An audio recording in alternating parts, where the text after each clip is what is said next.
Today we'll be covering Park Day itineraries. I'll be sharing our favorite tips and tricks to get the most out of your park day.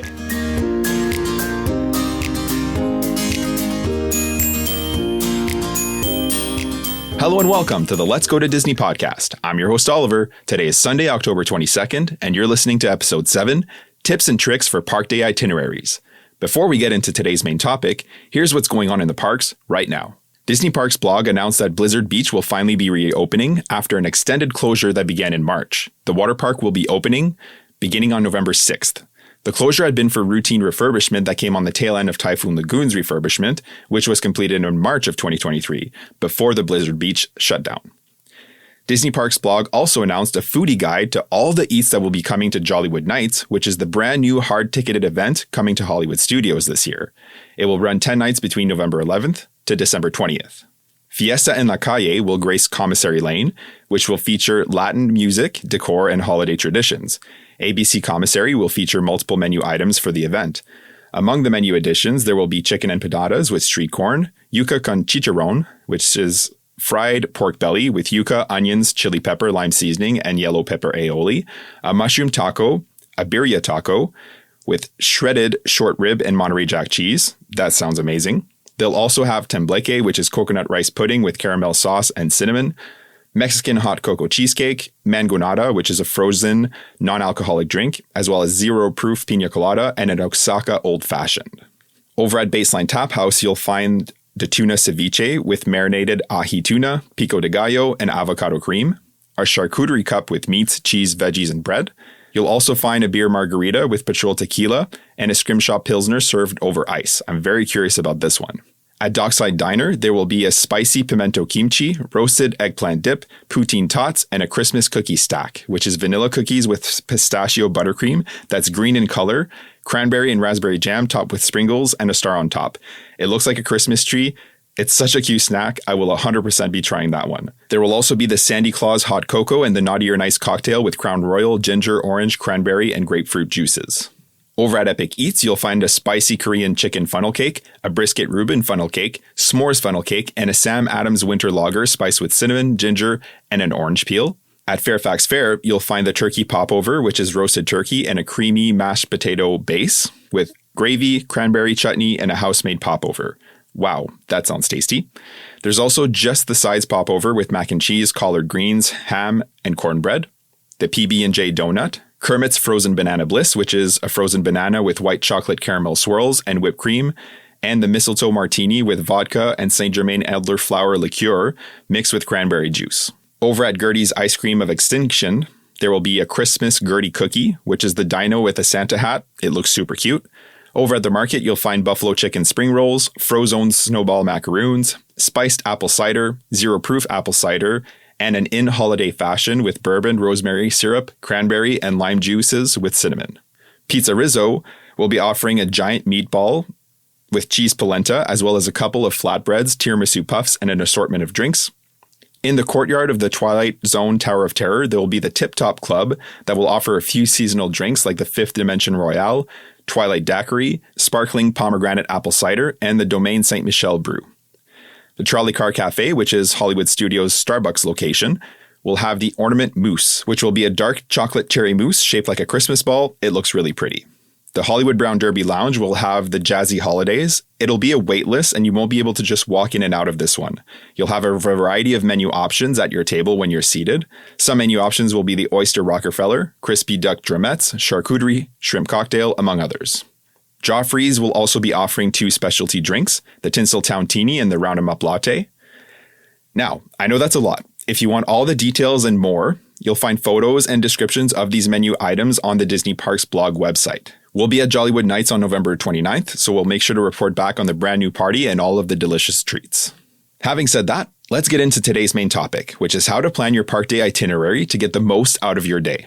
I'll give you some ideas as to how you can structure your day to maximize your time, and if you're purchasing Genie Plus, how you're going to take full advantage of that and get it working for you. I'll share some of my best tips and tricks that'll put you ahead of the average guest. Now, I'm not saying you can't go into the parks with very little on your agenda and wing it as you go along. Depending on your personality and the kind of experience you're looking for you and your party, you can still have a nice trip. But what I will say is I've had many discussions with people who have gone to the parks with little to no planning in terms of itineraries, and they've left feeling like they didn't get their money's worth and kind of were let down as a whole.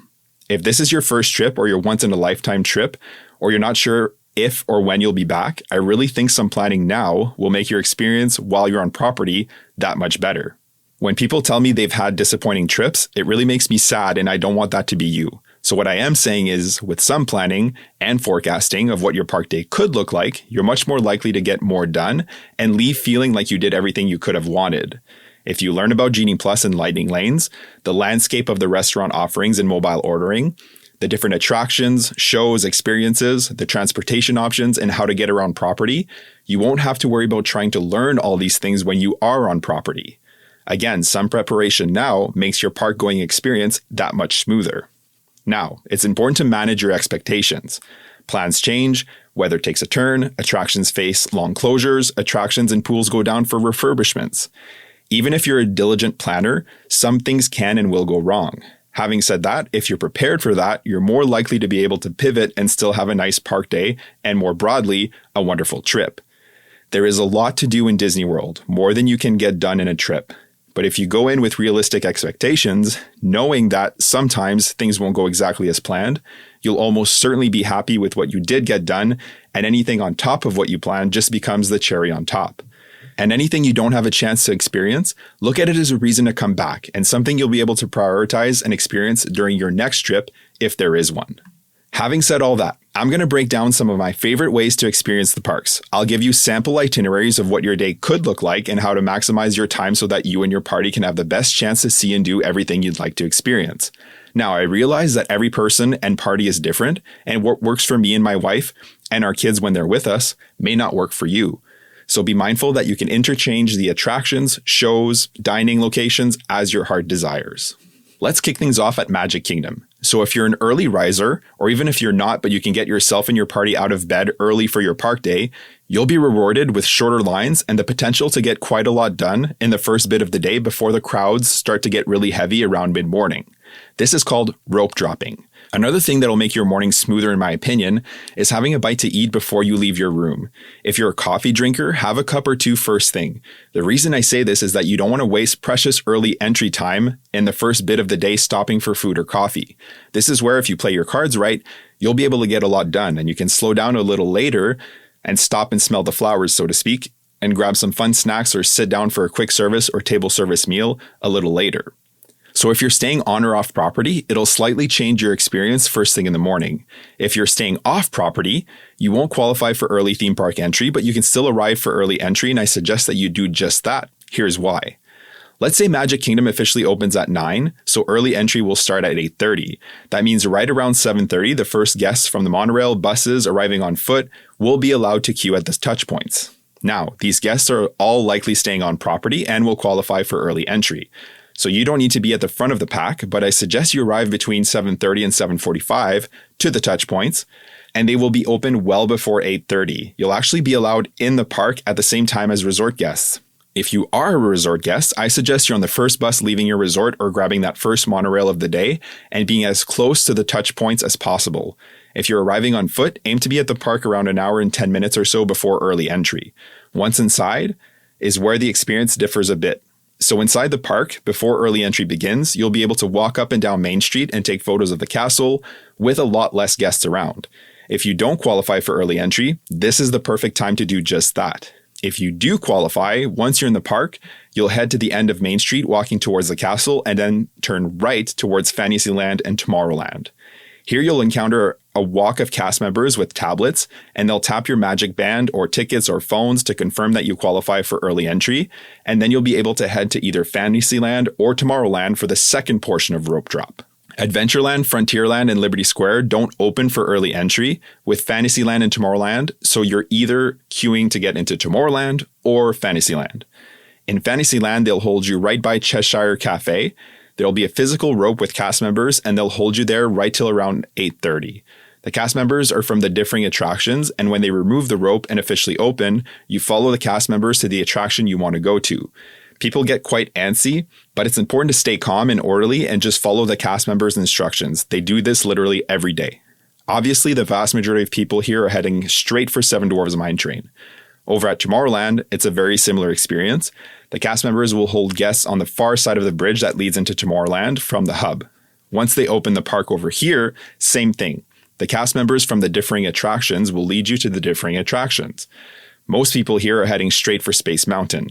This will change when Tron eventually opens up a standby queue, but it will more than likely be sometime before that happens. During this half hour, you can likely do at least 2 attractions. For example, you could do Seven Dwarfs Mine Train and Peter Pan in Fantasyland, and Space Mountain and Buzz Lightyear's Space Ranger Spin in Tomorrowland.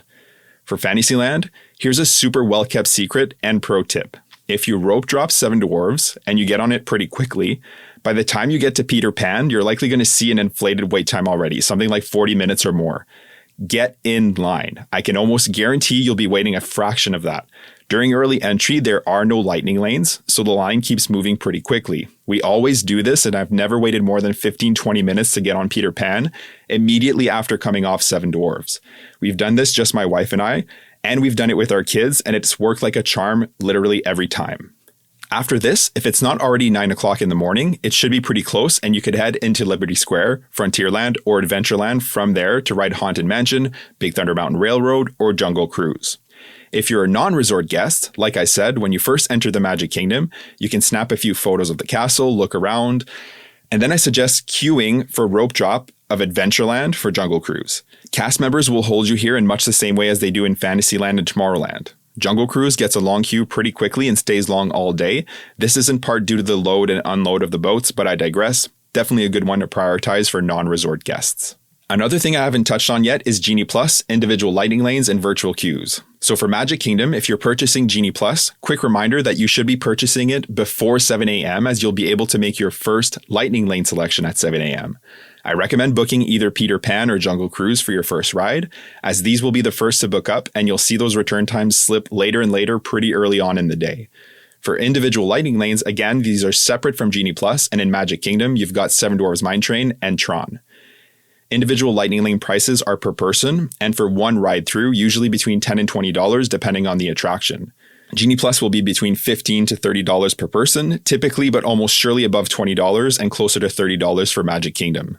And lastly, virtual queues. So Tron still operates a virtual queue and does not have a standby line, meaning if you don't buy an individual lightning lane and you don't get in the virtual queue, you're not riding. The virtual queue also opens at 7, so depending where you find yourself, driving to the parks, heading to the bus stop, or at your hotel, make sure you're ready to go right at 7 if you plan on trying for any of these services. I like to set an alarm for 6:58 or so I'm ready to go and I don't lose track of time. If you're able to snag a spot in the virtual queue for Tron, it will give you a boarding group number with an approximate return time. This fluctuates depending on the day, how the ride is operating, so keep an eye on it and make sure notifications are turned on for My Disney Experience. When your boarding group is called, you'll have an hour to return to the ride. Once the park is officially open, the wait times for all rides will creep up and typically stay long for the rest of the day. Rides that will be consistently busy are Seven Dwarfs Mine Train, Jungle Cruise, Peter Pan, and to a lesser extent, Space Mountain, Big Thunder Mountain Railroad, and you'll see the ride times dip for these rides at times, like parade times for example. Haunted Mansion, Pirates of the Caribbean, Buzz Lightyear Space Ranger Spin will fluctuate quite a bit. If it's too long of a wait, I suggest waiting it out. It'll almost certainly dip. Other rides typically have wait times that are not too bad. If you're utilizing Genie Plus and Lightning Lanes, the best way to navigate the parks is to combine standby queues with Lightning Lanes. Reminder that you can only book each lightning lane once, and you can book every 120 minutes or 2 hours, or whenever you tap into your next attraction, whichever occurs first. In the My Disney Experience app, at the top of your tip board, it will show you how much time is left before you can make your next selection. This is something that they added after Genie Plus was launched that makes your life a little easier.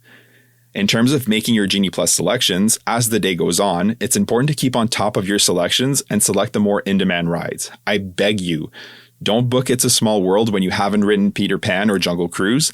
You'll be able to find It's a Small World as a walk-on at some point in the day, for sure, so it's not the best use of your purchase. Also, don't settle. If your next selection is 7 hours from now, you can modify and refresh the screen to try for an earlier time. I've had this work for me like 90% of the time. From here, the day is yours. Once the park has been open for an hour or so, around 10 a.m., you'll feel the park starting to get busy, and that's when I suggest stopping for a snack. I'm not going to tell you what to do, but two of my favorite mid-morning snacks are the fresh fruit waffle from Sleepy Hollow in Liberty Square and the warm cinnamon roll from Gaston's Tavern in Fantasyland. I would also suggest catching a Mickey's Magical Friendship Fair in front of the castle. It typically has a few shows starting mid-morning into the afternoon. The exact times will be on the My Disney Experience app. Also, no Magic Kingdom Day is complete without viewing the parade, which is once or twice daily depending on when you're there. Again, the times will be on the My Disney Experience app. Pro tip for the parade, everyone wants to be around the castle or Main Street, so you'll typically find much lower crowds in Frontierland where the parade kicks off. Honestly, this entertainment is part of what sets Disney apart, so it's definitely worth checking out in between your attractions. For lunch, there's a few counter service options in Magic Kingdom, like Columbia Harbor House and Liberty Square that serves up some good options. Mid-afternoon, the park will get real busy, and usually it'll be the hottest time of day. If you have littles with you, or if you're starting to feel a little run down and plan on taking a break, this is the best time to do it in my opinion. A good way to do this is a mid-afternoon reservation at a table service restaurant, so you can sit down in the AC for an hour or so, enjoy some cold beverages, and refuel. That can either be in the park or the resorts on the monorail. There's some stellar restaurants at Polynesian, Contemporary, and Grand Floridian, and by extension, Wilderness Lodge. That's a good way to relax for a bit, as well as to get out of the hustle and bustle of the parks. Alternatively, if you're staying on property, you can head back to your resort, nap the kids if needed, or have a swim to cool down. All good things to do during a break on a park day. Realistically, you can go rope drop to fireworks. Absolutely you can. We have done it, and we still do it. But it's a long day, especially with little legs, so it's definitely worth to take a break in my opinion. You know what's best for you and your family, so use your best judgment and get a feel for how everyone is doing and go from there. Let's say you're back in the parks later afternoon. Now is the time to ride any rides you have outstanding or a second time with lightning lanes or standby queue depending on how your morning went. If you didn't take a break in the afternoon and kept going, I suggest a table service restaurant for supper. This will be a welcome sit down at this point in the day. I can guarantee that. There are some good options in Magic Kingdom like Skipper Canteen that has some delicious options. Cinderella's Royal Table and Be Our Guest are also great dining experiences if you were savvy enough to grab an advanced dining reservation for your park day. The nighttime spectacular at Magic Kingdom is Happily Ever After. The time will be fluctuating, so again, check the My Disney Experience app for that. To get a really good spot right in the hub, you want to be there around an hour or so before showtime. For a good spot, 30 to 40 minutes will do just fine to be at the hub or along Main Street. It's definitely worth staying for the fireworks at least once during your trip if you have multiple park days. Pro tip here, there will be a mass exodus after the fireworks, but depending on when the show was, the park may still be open for an hour or longer. So if you're not in a rush and your kids are hanging in there, you can grab a late snack at the Main Street Confectionery and do some shopping in the stores along Main Street while the bulk of the crowd clears out, and you'll have a much more pleasant park exit. Even if the park is closed after showtime, no one's going to rush you right away. So if you're not in a rush, hang back, let the crowds clear. Next up, we're heading to Hollywood Studios. So early entry is going to be pretty similar in terms of how your day will start before you enter the parks. If you're a resort guest and you're arriving by bus or Skyliner, I suggest being on the first buses to leave your resort and to get in line for the Skyliner nice and early so you can get on the first few gondolas to let out at Hollywood Studios. If you're arriving on foot from the Epcot area resorts, I'd say an hour or so before early entry will do just fine. You'll be able to go through security and queue at the touch points. If you're staying off property and driving in, you won't be let into the front of the parks like they do at Magic Kingdom, so it's less of a rush to get there. If you arrive a half hour or so before park open, that should be plenty of time. If you're doing Genie Plus, make sure to purchase that before 7 a.m. And the only individual lightning lane at Hollywood Studios is Rise of the Resistance. There is no virtual queue to worry about in Hollywood Studios. In terms of which lightning lane you should go for first, I recommend Slinky Dog Dash. That will be the most popular. There's a lot of heavy hitter rides at Hollywood Studios, so after Slinky Dog, I recommend Tower of Terror, Mickey and Minnie's Runaway Railway, Millennium Falcon Smuggler's Run, Rock and Roller Coaster, and Toy Story Midway Mania. Now, for park strategy, if you're there for early entry, here are your top 3 options for initial strategy. When you're led into the park, you can either head to Toy Story Land, Galaxy's Edge, or Sunset Boulevard towards Tower of Terror and Rock and Roller Coaster. Where you go is going to be dependent on what's important to you and your party. If you go to the back of the park towards Toy Story Land to queue for Slinky Dog, that's a good option because that line will be long all day. The queue is all outside in the hot sun, so it's definitely a good use of both early entry and or your first lightning lane. Once you're off Slinky Dog, head straight to Toy Story Midway Mania since it's right beside, and from there I would head into Galaxy's Edge because it's close by as well. You can do Millennium Falcon Smuggler's Run with a shorter wait, and the park will be opening, if not open, when you're done those three. If you're heading straight to Galaxy's Edge for Rise of the Resistance for early entry, I recommend you ride Rise. When you get off there, go straight to Smuggler's Run, and then to either Mickey and Minnie's Runaway Railway or Toy Story Mania. From there, again, you're going to be around park opening. And lastly, if you turned right when you entered, head straight down Sunset Boulevard. You can probably do Tower of Terror and Rock and Roller Coaster a couple times each before the park officially opens. Much more people head to Toy Story or Galaxy's Edge, so oftentimes you can get multiple ride-throughs before heading into the rest of the park. The first part of the day, Mickey and Minnie's, tends to be a little inflated because it's right in front of you when you're walking into the park. It's central to everything, so people will typically flock there first thing in the morning, so something to keep in mind. From here, just like Magic Kingdom, where you go from here will depend on how you started your day. If you purchase Genie Plus, once 120 minutes have lapsed, or when you tap into your first ride, again, you'll want to prioritize one of the heavier hitters and then refreshing to get the best possible time. Mix in some standby queues here and some eats as you get hungry. If you're craving a mid-morning snack, the Ronto Morning Wrap at Ronto Roasters in Galaxy's Edge is a good option. The Carrot Cake Cookie at Trolley Car Cafe, which is Hollywood Studios' Starbucks location, is a solid option. The Wookiee Cookie at Backlot Express is a good treat. There's a couple of shows that I think are worth checking out at Hollywood Studios as well. Frozen Sing-Along is a really fun show, and it's got some humor in it that will make adults and kids laugh. It's located to the left of Mickey and Minnie's when you're facing it head-on. I was surprised how much I like this. It's really cute. Indiana Jones's Epic Stunt Spectacular is a must, so definitely something to check out at some point during the day. They have multiple shows throughout the day, so check the My Disney Experience app for that. This one is across from Echo Lake. Turn left when you enter the park and you'll see it there. It is outdoor seating, and they will stop when there's inclement weather, so keep an eye on that. Beauty and the Beast live on stage is also a cute show. It's located all the way down Sunset Boulevard on the right before Tower of Terror.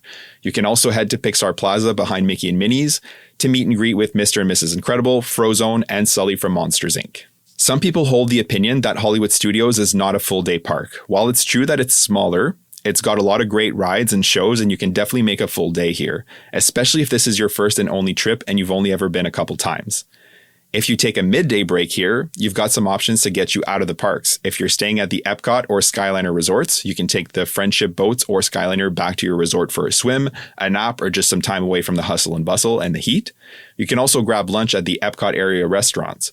One thing we did on our last trip with our kids is on one of our Hollywood Studios days, we had a brunch at Riviera at Topolino's with Mickey and the gang. It was one of, if not the best dining experiences I've had at Walt Disney World. The character interactions were awesome and the food was on point. I would recommend that to anybody.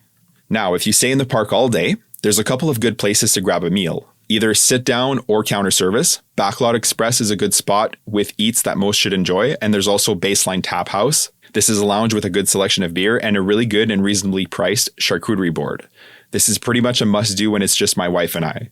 If you're coming back after a midday break, now is the time to wrap up any shows and rides that you didn't get done. If you're planning on dining in the park for dinner, there's a few good options. One of my all-time favorites at Hollywood Studios is Sci-Fi Dine-In Theater. It's standard diner food, but it's quite calm, cool in there, and I love it on a hot Hollywood Studios day. Another good thing is they have the Fantasmic dining package here, where you pay a little extra with your meal to have priority seating for Fantasmic. Again, if this is the only time you'll be seeing Fantasmic, it can definitely be worth it to do that. Fantasmic is the nighttime spectacular at Hollywood Studios. It's a really great show and I recommend everyone check it out during their trip if you can make it.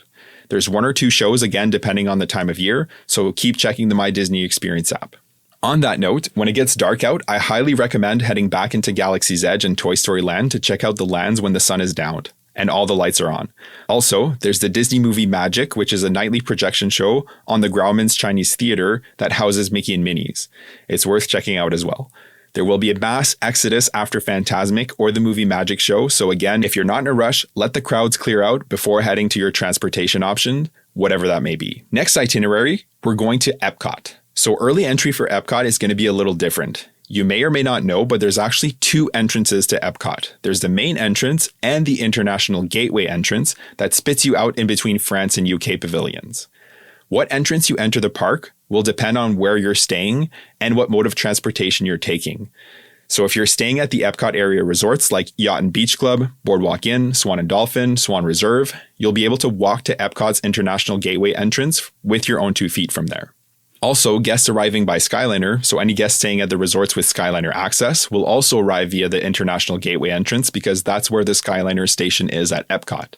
If you are arriving by bus or any other resort, and you're taking the monorail from TTC or the Magic Kingdom area resorts, you'll be arriving via the front entrance. Depending on what entrance you are entering from the parks, it'll change your strategy a bit. So regardless of the entrance you're coming in at, you'll want to be on those first few gondolas to let out, and if you're arriving on foot, aim to be there around an hour before early entry. If you're coming in the main entrance, same thing, first buses or monorail, and if you're driving, about an hour before early entry. Now, if you are non-resort guests, unlike Hollywood Studios, you'll be let into the front of the park, but you won't have access to any shopping or anything, so there's not a whole lot to do like there is at Magic Kingdom. So a half hour before official park open should do just fine. Now, let's talk about early entry strategy. If you're at the International Gateway entrance, aim to get to Remy's first thing. It's one of, if not the most popular attraction on Genie Plus right now at Epcot. Entering here will put you right beside France, so I strongly recommend that be your first stop. If you try to go to Frozen or Test Track from here, the guests coming from the front entrance will beat you there 100%. Once you've done Remy, if you were close enough to the front of the pack, you can book it to Frozen before lines get too terribly long. If you're coming in the front entrance, I recommend heading straight to Frozen or Test Track. You will beat the International Gateway guests from this entrance. And similar thing, if you try to make it to Remy's from the front entrance, all the guests coming in from the International Gateway entrance will beat you there. Once you've done either Test Track or Frozen, I recommend the one you didn't do before any other attraction. If you're staying off-site, once you get into the park at opening, it's a similar deal. Head to the attraction that you're closest to when you're allowed in the park. Now, let's talk Genie Plus, lightning lanes, and virtual queues. You'll notice I didn't say anything about Moana's Journey of Water or Guardians of the Galaxy Cosmic Rewind. As of right now, the only individual lightning lane at Epcot is Guardians of the Galaxy Cosmic Rewind, and it also operates a virtual queue like Tron, no standby queue. Moana's Journey of Water, at the time of this recording, is not on Genie Plus, and it's not an individual lightning lane, but it does operate a virtual queue when the parks are busy. Disney's exact verbiage here is that the attraction may operate a virtual queue, and the standby queue may not be available when the virtual queue is in use. As of right now, the virtual queue opens at 8:45 when it's in use, so it's not as pressing to get on that one first thing at 7 a.m. like everything else, so something to keep in mind there. This is different from the other attractions to open in recent years, so I'm curious to see how this will change over time. So, if your party was on the fence about doing Genie Plus in Epcot, I would tell you that that's not necessarily a bad decision. While it's really useful to have Genie Plus at Magic Kingdom and Hollywood Studios, even when the parks are moderately busy, unless the parks are ultra busy, it's not a necessity at Epcot, more of a nice to have. The rides that we'll book up first will be Remy's Ratatouille Adventure, Frozen Ever After, and Test Track. Everything else will be relatively easy to book, even as the day wears on. So realistically, if you're there first thing in the morning and can get these rides done with relatively low waits, you can get the rest of the attractions done via standby queue as the day goes on. If you're able to snag a boarding group for Guardians of the Galaxy and or Moana, just like Tron at Magic Kingdom, it'll give you a boarding group number and you'll have an estimated return time. When your group is called, you've got an hour to head back to your attraction. Part of the reason that I really love Epcot is because there's more of a relaxed feel here than there is at Magic Kingdom and Hollywood Studios. If you're able to get the heavy hitters done early in the day, this really opens up the rest of your day to be much more relaxed. You can check out Soarin', Spaceship Earth, Mission Space, Green or Orange. Depending on what festival is going on, you can take part in the fun there. So for example, during Food and Wine, which is on right now, there's Émile's Fromage Montage, where you will eat various cheese dishes across the showcase and be rewarded with a cheesecake flavored treat for your efforts. There's Remy's Ratatouille Hide and Squeak. You can purchase a map and stickers and find Remy's hitting across the park. Once you've found them all, turn in your card for a prize. At Christmas time, there's the Cookie Stroll, which is the same basic principle as the Fromage Montage, but with cookies. Or you can eat and drink around the World Showcase. There are so many eats at the World Showcase at any given time. There's pretty much a festival on at all times at Epcot. If you are wanting a midday break at Epcot, There are a ton of good options to eat at here, both counter service and table service, not to mention the booths and snacks. You could also walk to the Epcot area resorts and grab some food there.